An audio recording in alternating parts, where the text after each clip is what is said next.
ہمارے رب نے ہمارے وجود کو ڈیزائن کس طرح کیا ہے۔ ہم جب کھانے لگتے ہیں تو سب سے پہلے ہم اس کھانے کو دیکھتے ہیں، اس کے اوپر کوئی نجاست تو نہیں لگی، کوئی غلاظت تو نہیں لگی۔ پہلے آنکھ اس کو چیک کرتی ہے، اس کے بعد پھر ہاتھ سے ہم لقمہ توڑتے ہیں یا اس چیز کو اٹھاتے ہیں تو ہمارا ہاتھ دیکھتا ہے کہ اس کے اوپر کوئی ایسی سختی تو نہیں ہے کہ جو ہمارے لیے تکلیف کا سبب ہو۔ پھر مالک نے ہماری ناک کو ہمارے منہ کے قریب رکھا ہے۔ ہماری آنکھیں دیکھتی ہیں، سونگھتی نہیں ہیں۔ ہمارا ہاتھ پکڑ کے محسوس کرتا ہے لیکن سونگھتا نہیں ہے۔ اب اس چیز کو ہم اپنے منہ کے قریب لانے لگے تو سب سے پہلے جو ہے وہ اس کو اس سینسر سے گزارا گیا کہ اس کے اندر کوئی معمولی سمیل بھی ہوئی تو یہیں سے چھوڑ دیں گے۔ لائے تھے ہم حلال رزق سے، لیکن پھر بھی ہم نے اس کو آنکھ سے چیک کیا، پھر ہاتھ نے چھوا، پھر سونگا۔ اس کے بعد پھر اب ہم زبان پہ رکھیں گے۔ اب ہمارے رب نے زبان کو 3 حصوں میں تقسیم کیا ہے۔ زبان کی جو نوک ہے اس کے اوپر نمکیات کو چکھنے کے ذائقے رکھے ہیں۔ زبان کا درمیانہ حصہ جو ہے یہ مٹھاس کا احساس کرتا ہے، اور حلق کے قریب جو حصہ ہے یہ کڑواہٹ کا احساس کرتا ہے۔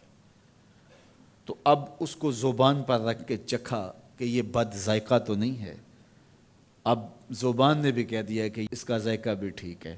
اب دانتوں کی چکی میں پیسا کہ اس کے اندر کوئی ایسی چیز تو نہیں ہے کہ جو تمہارے معدے پہ شاک ہو، پھر تمہارے حلق سے نیچے اترا۔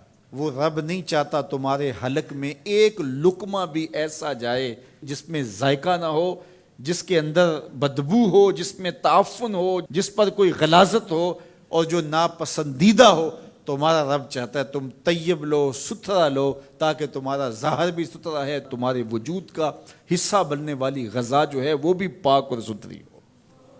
تمہارا رب تمہیں صاف دیکھنا چاہتا ہے، صاف رکھنا چاہتا ہے۔ یہ تمہارے لیے اس رب کی تلقین ہے کہ تم صاف رہو۔ جو کھانے کا وضو ہے وہ ہاتھ دھونا ہے اور کلی کرنا ہے۔ جب تم کھانا کھانے لگو تو ہاتھ دھو لو اور اس کے بعد کلی کرو، اور اس کے بعد کھانا شروع کرو، اور کھانے کے بعد پھر دوبارہ کلی کرو۔ اور ہمیں بار بار مسواک کرنے کی تلقین کی گئی۔ مسواک منہ کو صاف کرتی ہے اور رب کو راضی رکھتی ہے۔ میں نے کہا کہ جب بچہ پیدا ہوتا ہے تو اس وقت اس کو غسل دیا جاتا ہے، اور جب جنازہ اٹھتا ہے تو اس سے قبل بھی اس کو غسل دیا جاتا ہے۔ غسل سے کہانی شروع ہو کے غسل پہ ختم ہوتی ہے۔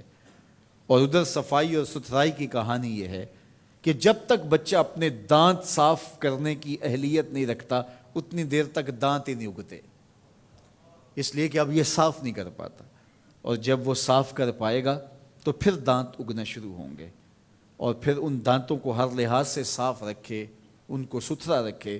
میرے اور آپ کے آقا و مولا حضور ختم المرتبت صلی اللہ علیہ وآلہ وسلم کا جب آخری وقت آیا اور حضرت اسرائیل علیہ السلام قبض روح کے لیے اجازت طلب کر رہے تھے تو حضور نے فرمایا عائشہ مسواک دو، تو حضور کو مسواک دی گئی۔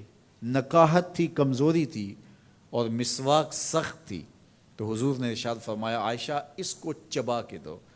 تو ام المومنین سیدہ عائشہ رضی اللہ تعالیٰ عنہ فرماتی ہیں میں خوش قسمت ہوں کہ آخری لمحات میں میرا لعاب اور حضور کا لعاب مل گیا۔ انہوں نے چبا کے نرم کر کے حضور کو مسواک دی، اور حضور نے اس آخری وقت میں جب انتہائی نکاحت اور کمزوری تھی مسواک کی کہ میں اپنے رب کے حضور حاضر ہو رہا ہوں۔ تو ہمارے دین نے ہمیں یہ تلقین کی ہے کہ تم اپنے آپ کو بھی صاف رکھو، اپنے وجود کو بھی صاف رکھو، اپنے بالوں کو بھی صاف رکھو، اپنے لباس کو بھی صاف رکھو، لیکن پھر اس پہ اکتفا نہیں ہے۔ جہاں تم رہتے ہو اس جگہ کو بھی تم صاف رکھو، اپنے اطراف کے ماحول کو بھی صاف رکھو، اپنے گھر کو بھی صاف رکھو، اور اپنی گلی کو اور اپنے محلے کی صفائی کا اہتمام کرو۔